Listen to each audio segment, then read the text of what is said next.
আমরা আজকে প্রথমেই যে শব্দটি শিখব সেটি হচ্ছে অ্যাফোরিজম। অ্যাফোরিজম শব্দের অর্থ প্রবাদ বা সংক্ষিপ্ত প্রচলিত তত্ত্বকথা। এখন আমরা এই শব্দটাকে খুব সহজেই কিভাবে মনে রাখতে পারি? আমরা এভাবে মনে রাখতে পারি যে ফ্রেজ অর্থও কিন্তু আমরা জানি যে বাগধারা বা প্রবাদ। তাহলে আমরা এভাবে মনে রাখব যে ফ্রেজের সাথে মিলিয়ে অ্যাফোরিজম। ফ্রেজ মানেও যেমন প্রবাদ বা প্রচলিত কথা বা বাগধারা, ঠিক অ্যাফোরিজম মানেও প্রচলিত তত্ত্বকথা বা প্রবাদ। যেমন আমরা একটা উদাহরণে দিয়ে বলতে পারি, যেমন বেঞ্জামিন ফ্রাঙ্কলিন, উনি কিন্তু অ্যাফোরিজম পছন্দ করতেন, তার মানে তিনি প্রবাদ বাক্য পছন্দ করতেন। আমরা এভাবে বলতে পারি। তার মানে অ্যাফোরিজম মনে রাখার সহজ উপায় হচ্ছে ফ্রেজের সাথে মিলিয়ে এটাকে মনে রাখা। এবার আমরা পরবর্তী শব্দে যাচ্ছি। আমাদের পরবর্তী শব্দ অ্যাপোক্যালিপস, যেটার অর্থ হচ্ছে ভবিষ্যৎ ঘটনা সম্পর্কে পূর্বাভাস দেওয়া। মূলত এটা বোঝায় পৃথিবীর ধ্বংস হয়ে যাওয়া সম্পর্কে, মানে পৃথিবী যে একদিন ধ্বংস হয়ে যাবে সেটা সম্পর্কে যে একটা পূর্বাভাস, মানে ওই ভবিষ্যৎ ঘটনা সম্পর্কে আমরা যে পূর্বাভাসটা দিচ্ছি এটাকে আমরা বলতে পারি অ্যাপোক্লিপস। এখন এটাকেই আমাদের মনে রাখার সহজ উপায় হচ্ছে আমরা এটাকে এক্লিপস অর্থাৎ চন্দ্র বা সূর্যগ্রহণের সাথে মিলিয়ে মনে রাখতে পারি। যেমন বিজ্ঞানীরা বা জ্যোতিষীরা কী করেন, ওনারা কিন্তু বিভিন্ন চন্দ্রগ্রহণ সূর্যগ্রহণ সম্পর্কে একটা ভবিষ্যৎবাণী করেন। যেমন ওই দিন চন্দ্রগ্রহণ হবে, বা বিভিন্ন পঞ্জিকাতে লেখা থাকে, বইপত্রে লেখা থাকে যে ওই দিন সূর্যগ্রহণ হবে। ঠিক সেরকমভাবে আমরা মনে রাখবো যে এক্লিপস অর্থ যেমন চন্দ্র বা সূর্যগ্রহণ, ঠিক সেভাবেই অ্যাপোক্লিপস অর্থ ভবিষ্যৎ ঘটনা সম্পর্কে পূর্বাভাস দেওয়া, বিশেষ করে পৃথিবী ধ্বংস হয়ে যাওয়ার ব্যাপারে পূর্বাভাস দেওয়া। এবার আমরা চলে যাচ্ছি পরবর্তী শব্দ।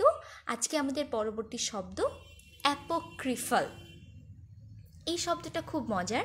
অ্যাপোক্রিফাল মানে হচ্ছে সন্দেহজনক, মানে কোনো কিছু প্রমাণিত নয় এমন। হ্যাঁ, এখন এটাকে যদি আমরা একটু ভেঙে ভেঙে এভাবে পড়ি, অ্যাপোক্রাইফল। এবার এটাকে যদি আমরা একটু মডিফাইড করে নিজেদের বোঝার জন্য বা মনে রাখার জন্য এই লাইনটা করে ফেলি, অপু নামের মেয়েটি কাঁদছে। অ্যাপোকে আমরা বললাম অপু, ক্রাই মানে কান্না করা, আর ফল মানে তো আমরা বুঝতেই পারছি, মানে সেই মেয়েটি যে কাঁদছে সেই কন্টিনিউয়াস প্রসেস। তাহলে আমরা যদি এভাবে মনে রাখি অপু নামের মেয়েটি কাঁদছে, তাহলে একটা মানুষ যখন হঠাৎ করে কান্না শুরু করে সেখানে কিন্তু একটা সন্দেহের ব্যাপার থাকে, তাই না? আমরা যখন দেখি যে কেউ কাঁদছে তখন আমরা কি বলি, নিশ্চয়ই এখানে কোনো কাহিনী আছে, ও হঠাৎ করে এরকম কান্না করছে কেন, কী আছে এর পেছনে কাহিনী। তার মানে আমরা একটা সন্দেহ করছি। এই যে সন্দেহজনক, মানে যেটা প্রুফ না, যেটা আমরা জানি না কিন্তু কিছু একটা আমরা সন্দেহ করছি, সেটাকে আমরা বলতে পারি অ্যাপোক্রিফাল। এবার আমরা পরবর্তী শব্দে যাচ্ছি। আমাদের পরবর্তী যে শব্দটা আমরা আজকে জানব সেটা হচ্ছে অ্যাপোথেইসিস। অ্যাপোথিওসিস মানে হচ্ছে কারো উপর দেবত্ব আরোপ করা। এটা যদি আমি একটু এক্সপ্লেইন করে বোঝাই, আমরা জেনারেলি কি জানি, থিওলজি মানে ধর্মতত্ত্ব। তার মানে থিও কথাটা যেখানে আছে সেটা কিন্তু ধর্মের সাথে সম্পর্কযুক্ত। তার মানে অ্যাপোথিওসিস প্রথমেই আমরা মনে করে নিব বা ধরেই নিচ্ছি, যেহেতু এখানে থিও শব্দটা আছে, এটা ধর্মের সাথে রিলেটেড একটা শব্দ। এবার কারো উপর দেবত্ব আরোপ করা মানে কি? অনেক সময় হয় আমরা মানুষের মহত্বকে এভাবে বর্ণনা করি যে এভাবেই আমরা বলে ফেলি তাকে যে আপনি ঈশ্বর, আপনি ভগবান, আপনি আল্লাহ, আপনি আমাদের এত বড় একটা কাজ করলেন। মানে মানুষকেই আমরা একদম দেবতা বানিয়ে ফেলি। অতিরিক্তভাবে যখন আমরা একটা মানুষের মহত্বকে একদম খুব আন্তরিকভাবে একদম বেশিভাবে প্রকাশ করতে যাই তখন কিন্তু আমরা এটা বলে ফেলি। ঠিক সেই বোধটা বা সেই জিনিসটা বোঝার জন্য কিন্তু অ্যাপোথিওসিস শব্দটা ব্যবহৃত হয়, যেটার মানে হচ্ছে কারো ওপর দেবত্ব আরোপ করা। এবার আমরা যাব পরবর্তী শব্দে। আমাদের পরবর্তী শব্দ অ্যাপিস। অ্যাপিস মানে আমরা বলতে পারি, যদি ভেঙে ভেঙে পড়ি, a piece, Apis, Apis, Apis, Apis তার মানে হচ্ছে একটু শান্তি। পিস মানে তো আমরা জানি যে শান্তি বা একটু প্রশান্তির ছোঁয়া। এই যে এখন তীব্র গরমের মধ্যে আমরা একটু চাচ্ছি বৃষ্টির প্রশান্তির ছোঁয়া আমাদের মনকে ছুঁয়ে যাক, ঠিক সেই একটা স্মুথ ফিলিংস হচ্ছে অ্যাপিস, মানে হচ্ছে শান্তি দেওয়া, একটু শান্তির ছোঁয়া। আমরা এটাকে এভাবে মনে রাখবো, এ পিস, অ্যাপিস থেকে এপিস, অর্থ মনকে প্রশমিত করা, শান্তি দেওয়া। এবার আমরা চলে যাচ্ছি পরবর্তী শব্দে, এবং আজকের আমরা পরবর্তী শব্দটা শিখব অ্যাপ্রিসিয়েট। এটা তো মোটামুটি আমরা সবাই কম বেশি জানি, তারপরেও আমরা এটা মনে রাখব। এটার অর্থ হচ্ছে মূল্য বৃদ্ধি করা বা তারিফ করা। আমরা বলি না যে কাউকে অ্যাপ্রিসিয়েট করে, ওয়াও তোমাকে কি সুন্দর লাগছে আজকে, তারপরে দারুণ তো, তুমি চমৎকার কাজ করেছো।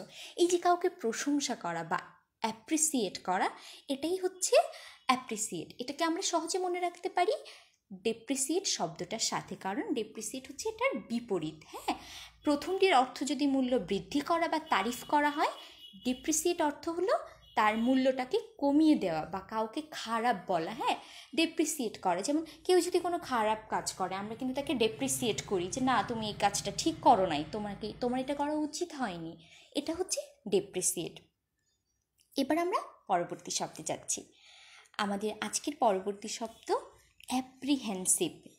অ্যাপ্রিহেনসিভ মানে হচ্ছে চিন্তিত বা চিন্তায় মগ্ন থাকা, খুব অরিড থাকা, দুশ্চিন্তা করা। হ্যাঁ, যেটাকে আমরা বলি অ্যাংশিয়াস, খুবই উদ্বিগ্ন, কোনো বিষয় নিয়ে একদম চিন্তা করছি আমরা। তো এটাকে আমরা একটা মজার ওয়েতে মনে রাখতে পারি, যেমন অ্যাপিয়ার। অ্যাপিয়ার মানে তো আমরা জানি মনে হওয়া বা কারোর সামনে কোনো একটা প্রেক্ষাপট ভেসে ওঠা, সেটা হচ্ছে অ্যাপিয়ার। হ্যাঁ, যেমন অ্যাপিয়ারেন্স আমরা বলি। সাথে আমরা মনে রাখবো হেন প্লাস সিভ। হেন মানে আমরা মুরগি, তো এখানে আমরা একটু মজা করে মনে রাখতে পারি যে মানুষ যখন চিন্তা করে বা খুব দুশ্চিন্তাগ্রস্ত হয় তাকে অনেকটা মুরগির চেহারার মতো লাগে। তো এটা হচ্ছে অ্যাপ্রিহেন্সিভ মনে রাখার একটা সহজ উপায়, যে মানুষ যখন বেশি উদ্বিগ্ন বা চিন্তিত থাকে তখন তার চেহারা মুরগির মতো লাগে। সেভাবে আমরা মনে রাখতে পারি অ্যাপ্রিহেন্সিভ শব্দটা। এবার আমরা পরবর্তী শব্দে যাচ্ছি, এবং আমাদের পরবর্তী শব্দ অ্যাপ্রোবেশন। অ্যাপ্রোবেশন মানে হচ্ছে অনুমোদন বা সম্মতি বা প্রশংসা। হ্যাঁ, মানে অ্যাপ্রুভাল, এটার সিনোনিম হিসেবে আমরা বলতে পারি। এখন এই শব্দটা আমরা কিভাবে মনে রাখতে পারি? এই শব্দটা আমরা মনে রাখবো এভাবে, অ্যাপ্রুভ এর সাথে এর একটা মিল আছে। অ্যাপ্রুভ শব্দটার অর্থ হচ্ছে প্রমাণিত। আমরা বলি যে হ্যাঁ এই রিপোর্টটা অ্যাপ্রুভ হয়েছে বা এই প্রেসক্রিপশনটা ডাক্তার অ্যাপ্রুভ করেছেন, তার মানে হচ্ছে কোনো কিছুর অনুমোদন বা কোনো কিছু প্রমাণ করা।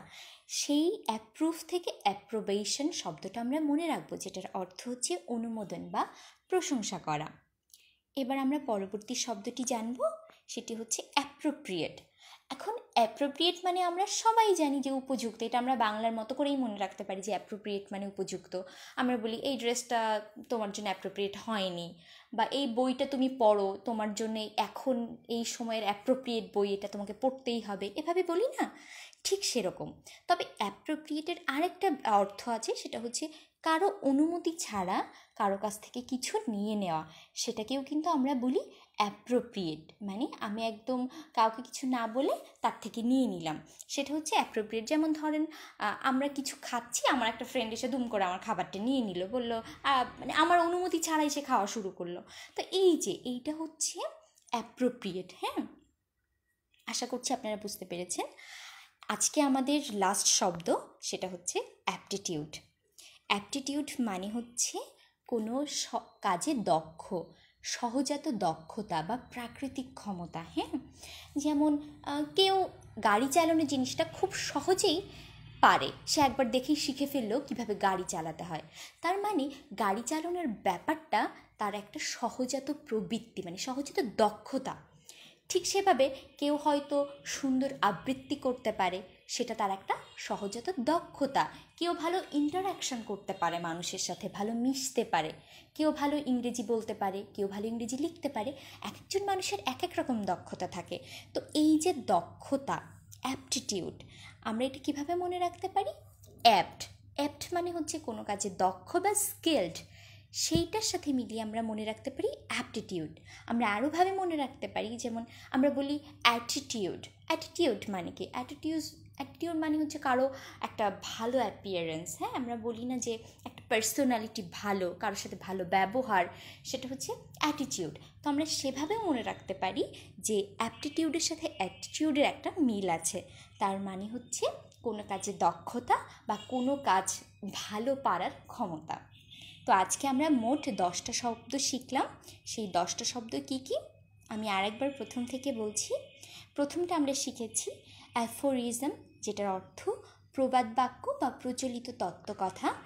দ্বিতীয় আমরা শিখেছি অ্যাপোক্যালিপস, যেটার অর্থ ভবিষ্যৎ ঘটনা সম্পর্কে পূর্বাভাস দেওয়া, বা বিশেষভাবে বলতে গেলে পৃথিবী ধ্বংস হয়ে যাবে সেই সম্পর্কে ভবিষ্যৎবাণী করা। তৃতীয় আমরা শব্দটা শিখেছি অ্যাপোক্রিফাল।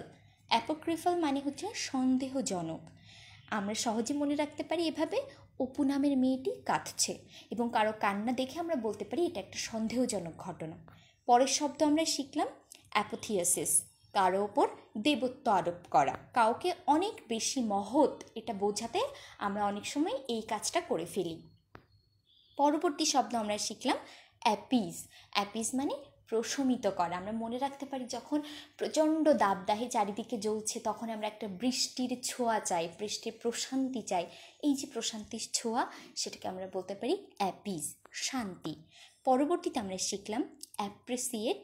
অ্যাপ্রিসিয়েট মানে হচ্ছে কাউকে প্রশংসা করা, কারো মূল্য বৃদ্ধি করা। এটা হচ্ছে ডেপ্রিসিয়েটের বিপরীত। পরবর্তীতে আমরা 7 নম্বর শব্দ শিখলাম অ্যাপ্রিহেন্সিভ, মানে হচ্ছে উদ্বিগ্ন, চিন্তিত। এটা আমরা মনে রাখার সহজ উপায় হচ্ছে কারো চিন্তা করলে তার চেহারা মুরগির মতো হয়ে যায়। এই জন্য অ্যাপিয়ার প্লাস হেন প্লাস সিপ এভাবে আলাদা আলাদা ভেঙে ভেঙে মনে রাখবো। পরবর্তীতে আমরা শিখলাম অ্যাপ্রোবেশন। এটা আমরা মনে রাখবো অ্যাপ্রুভের সাথে মিলিয়ে। অ্যাপ্রুভ মানে অনুমোদন বা প্রশংসা, অ্যাপ্রোবেশন অর্থ সেটা। পরবর্তীতে আমরা শিখেছি অ্যাপ্রোপ্রিয়েট। অ্যাপ্রোপ্রিয়েটের অর্থ উপযুক্ত, যেটা আমরা মোটামুটি জানি, এবং এর আরেকটা অর্থ আজকে আমরা শিখেছি যে কারো অনুমতি ছাড়া কিছু নিয়ে নেওয়া। এবং last but not the least, সেটা আমরা শিখলাম অ্যাপটিটিউড বা অ্যাপটিটিউড, যেটা আমরা অ্যাটিটিউডের সাথে মিলিয়ে মনে রাখতে পারি। আবার অ্যাপ্ট মানে দক্ষ, এটার সাথেও মনে রাখতে পারি। সো এই হচ্ছে আমাদের আজকের 10টা শব্দ। আশা করি আপনারা প্রত্যেকটার মিনিং বুঝতে পেরেছেন, এবং পরবর্তীতে আমরা এরকম আরও অনেক শব্দ নিয়ে আপনাদের সামনে হাজির হব। ধন্যবাদ সবাইকে।